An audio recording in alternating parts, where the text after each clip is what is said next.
How was the experience to convince your family to restart at 40, to study at 40? Practical, you have lessons, you are, you teach, you work with the special children. And you work with children with different disabilities. Yeah, so we take in all kinds of disability. One thing I remember is like being punished. Yes, I have not shared this. No, with my I don't know children about also. this. Yeah, so as a whole class. Wow, you went for a counselor for your children and you figured something for yourself. Yeah, so that is really, that was really the initial start I got.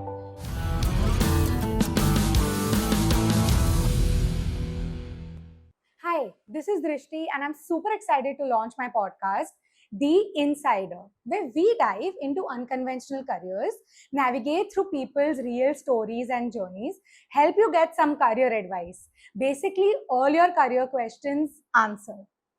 For the very first episode, I'm super excited to host my mom, Anushka Vanwari. She is a special educator, and at 40, she did her B.Ed for special education, specializing for the visually impaired. Now she's running two centers of her own for the differently abled, and she's also a mom for two young adults navigating through their 20s. So, hi Mama, how do you feel? Tell me about it. Hi Drishti. I'm super excited, like Drishti, to be on this podcast. It's her first podcast and mine too. So, let's go back to the very beginning. Tell us a little bit about your academic background. So initially, I did my graduation in home science and I specialized in textile and designing. I also worked for 2-3 years until Drishti was born, and then I gave it up and became a full-time mother. How did you choose this journey at 40? So many years I was not working, and then when they grew up and they were independently studying, they were in higher standards. I had a lot of time on my hands. So I actually thought of volunteering in some organization, like for the specially abled, for working for some underprivileged, girls. But how did you actually choose special education? So yes, like I said, I wanted to volunteer in that field. So there's an interesting story to this, that when Drishti was coming to 8th standard, so I visited a educational counselor for her to be able to choose her subjects, according to her specialization later. So just, I thought I'll check with her, that what can I do. So she was the one who told me that don't just volunteer. It's better that if you qualify, even do a short term course, so you have some knowledge, because that's what the organizations want these days. And she suggested this course for learning disability at AVM. Wow, you went for a counselor for your children and you figured something for yourself. Yeah, so that is really, that was really the initial start I got. And luckily, this course was at AVM, which is very close to my house. It's a part time course. And so, me and a friend of mine, we decided to go and do that course, which was a very, very good experience and a good start. Tell us more about B.Ed. What was the course like? How was your experience? So once I got into this field, I was more interested, and even my mentor there, Mrs. Vatsala, she told me that if you really, really want to work in this field, so better you do the B.Ed, which is again was very close to my house at SNDT, and then you'll have better opportunities to work in the field. So then I went and filled a form for the B.Ed in special education in SNDT college, with a lot of push from my family and friends. I think it's so important for all of us to have a mentor, right? That was really a push to do something professional in this field. Yes, yeah, that was really good. Like she was really, like I said, the initial push was given by her, and that's when I decided to do this. How was the experience to convince your family to restart at 40, to study at 40? So I would change the question. It was more difficult to convince me that I would be able to like do a full time course, because B.Ed in special education, just like a regular B.Ed, is a full time course, full time college with lot of theory and practicals.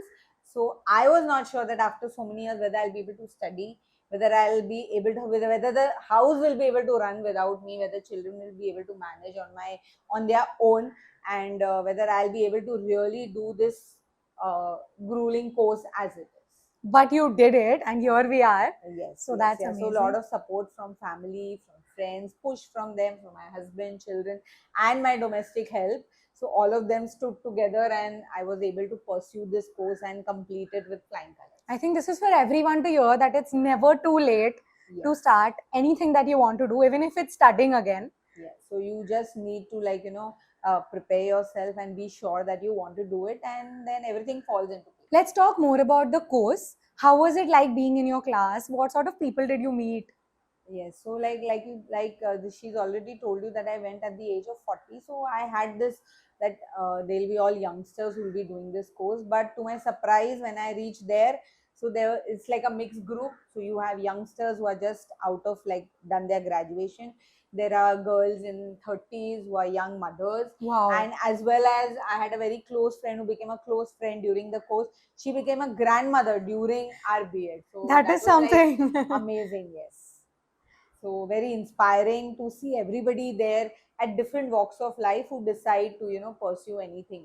Let's discuss a little bit about special education. How was the curriculum? Did you do any internship that was required? Yes, so special education, the BEd has a lot of theory. It has a lot of practical. You have lessons. You are you teach. You work with the special children in different schools. You're sent for internships. You do a lot of lessons which are guided by the supervisors and teachers. And yes, at the end of it, you have evaluations and proper exams.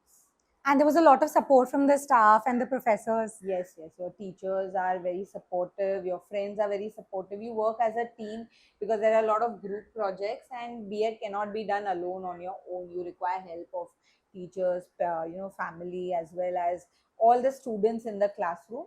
They all work together. So, in special education, what next after you complete the course? What are the opportunities like or the courses like?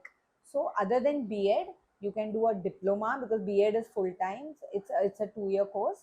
You can do the diploma in special education. You can do short term courses, like I said, for the learning disability, for autism. You can do a shadow teaching course.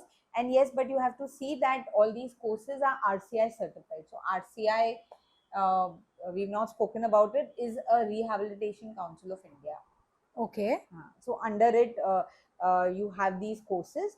So at the end of BEd, if the course is RCI certified, you get a certificate from the RCI. So you are licensed to work in this field, which is very important. I think this is something that people don't know much about. Yes. So once you complete, you have to apply for that license, and this license is again renewed every 5 years. So once you've completed the course, you've got the certificate every 5 years. So you have to do other rehabilitation, programs. They're called the CRE, continuous rehabilitation evaluation. So that you have to do to renew your license again, and it's very important to have the license to work in this field. So, as a special educator, then you are also always up to date because every 5 years you're learning, growing. Yes, so you have to keep like every other field. There's so much change and so many new things coming up. So every teacher has to be updated. So that is one thing for your license. You have to not only for the license, he has to be updated in the field. You have to do that. Could you share with us some opportunities that are available after you complete any course for a job and say a minimum pay that people actually can expect in this? So once you've done any of these courses, you can work in special schools. You can start your own practice. You can take home tuitions, one-to-one sessions with special children who are going to regular schools and they need this academic support. And you can also start your something of your own in this. You can work in clinics. A lot of people feel that disabilities can be cured, but is it so? No, a disability is not like a disease, or it's not contagious that by eating some medicine it can be cured. It's a lifelong condition. But yes, the earlier it is diagnosed, the effects of it can be reduced, and they are taught with coping strategies to cope with the difficulties they are facing. But yes, if anybody is claiming that by their medicine it will go away, it cannot go away. Since you specialize in visual impairment, this question, that are all visually impaired people totally blind? No. So, as research shows, 85% of the visually impaired can see some kind of light or something is visible to them. There are many different conditions in that. Only 15% are totally blind who cannot see anything. Since we're talking about this, how was your experience, especially in visual impairment? Did you learn Braille? Yes, so a lot of things have to be learned because there are a lot of tools and technology for the visually impaired. So we had to do Braille, we had to learn the Taylor frame, and we had to learn orientation and mobility. Then we were also sent to Xavier's XRCVC Center where they teach you about all the technology that is available for the visually impaired to be able to, you know, study and work better. Wow, that's enlightening, I think. Specifically to get into that specialization, that would be really helpful. Yes, even sign language is a part. So this next segment is very interesting. It's called I've Always Wondered. So there are always questions in our mind which remain unanswered or we assume. So the first one is that I've always wondered, how do people actually restart studying after a certain age? So how was that for you? Yeah, I would say it was really difficult, and that is what really made me nervous when I went. Like, I didn't know how will I give exams, how will you write a 3 hour paper, like it's a proper 3 hour written paper, and you know you've lost that whole practice. So yes, it was difficult, but it's not impossible. So with little bit of help from the children who taught me some study skills which Yeah. they were using, practice of writing daily in the classroom when you're taking notes, so you know you learn to cope with it, and like, you know, we friends got together, we helped each other study and memorize, and you had to really like put your house out of focus and get into the study mode, but yeah, you can do it. I think it was actually fun to go through this with you, to see you do your projects and your assignments. Yeah, so like the tables were turned around. Now the children were doing the projects for me at many time helping me, and because you need to be tech savvy now to do anything, so with the computers, typing, making PowerPoint you know, projects, they were really very helpful. Both Drishti, Jay were really helpful in all this. The second question is more about disability. I've always wondered, how do parents deal with this? If they have a differently able child, should they also do that course? Will that be more helpful?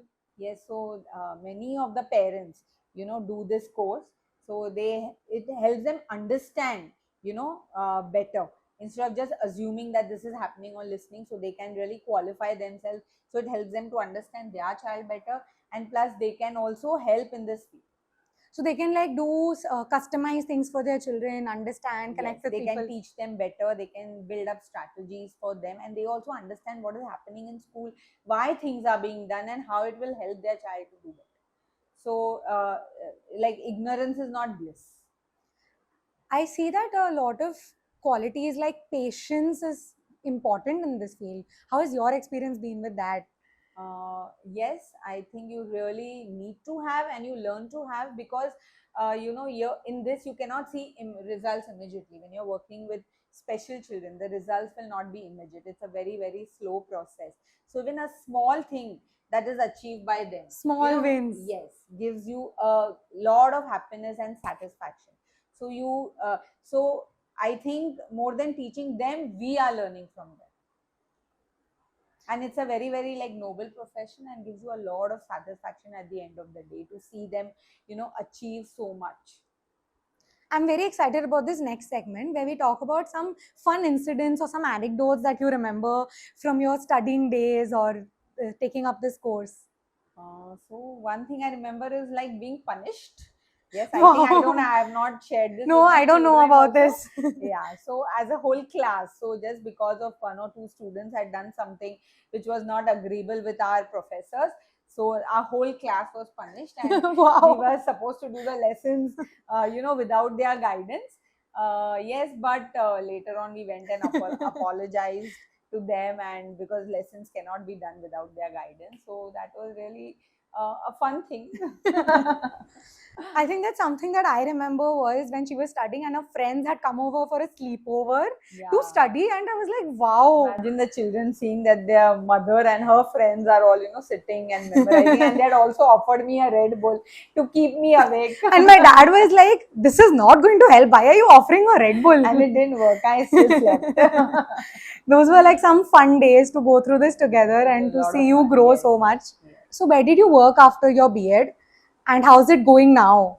Yeah, so in beginning, as I still wanted to stay close to home, so I started working in Arushi, which is a special school in SNDT under the Special Education Department. I worked there for 5 years, and there only I met some like-minded teachers, and then we decided to, you know, start our own setup. So tell us more about your setup. First, let's talk about Artistic Hands. Okay. So Artistic Hands is a vocational organization for the differently abled. It is based in Santa Cruz West. So here we have young adults right from 15 years to up to 45 years. Once they've completed their academic, some of them have even done their NIOS, and now parents are looking for some income generating skills, so they join us. So let's talk more about vocational skills. How does their day-to-day look like at school? Here the students come to us daily from 11 o'clock to 3 o'clock. So here we've slowly we've developed a lot of products. So our products like jute bags and a lot of artwork which we print on trays and mugs. So children with different skills are involved in making this, and every child according to how much they can do, what they can do, and what interests them. So we work with them daily, and we understand and we involve them in that way. And also we are selling these products through exhibitions, so where there also our children come and volunteer with us, stand at the stalls, and sell the product. So let's just do a quick brief of what your products are at Artistic Hands. So we do a lot of jute products which include jute bags and pouches.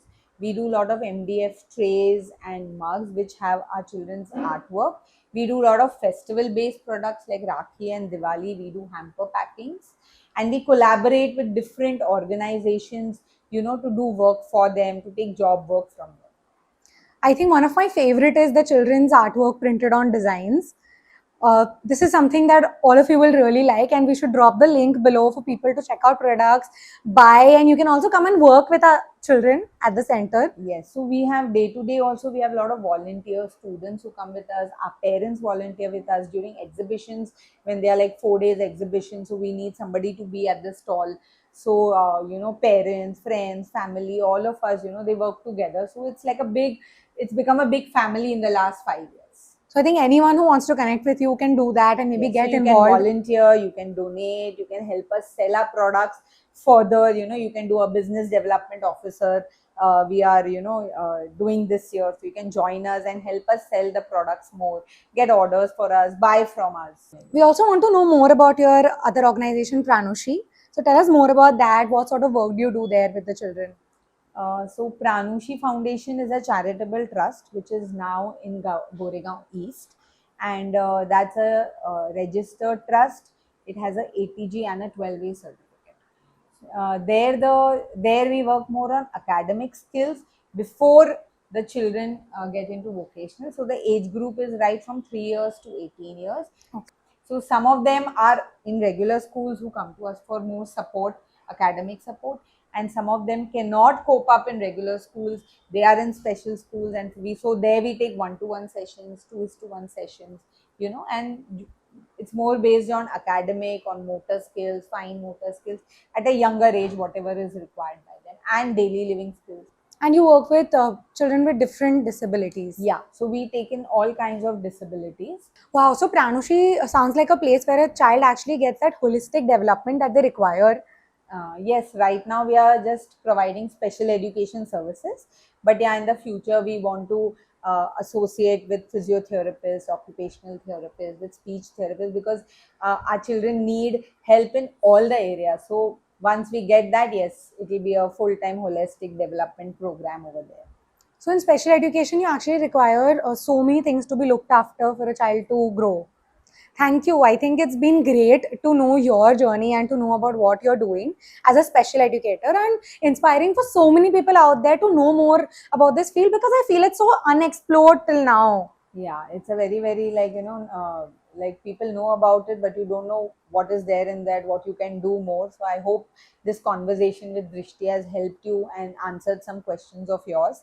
And it's a very unexplored field, but very noble profession, and it's really been it's really amazing to be here to work with the children every day. It's not that we are teaching them, I think it's the other way around. We are learning so much from them every day. I think thank you so much for sharing, and looking forward to people. If you want to connect with us and to know more, that would be awesome. We'd love to do that. Yes, Thank you.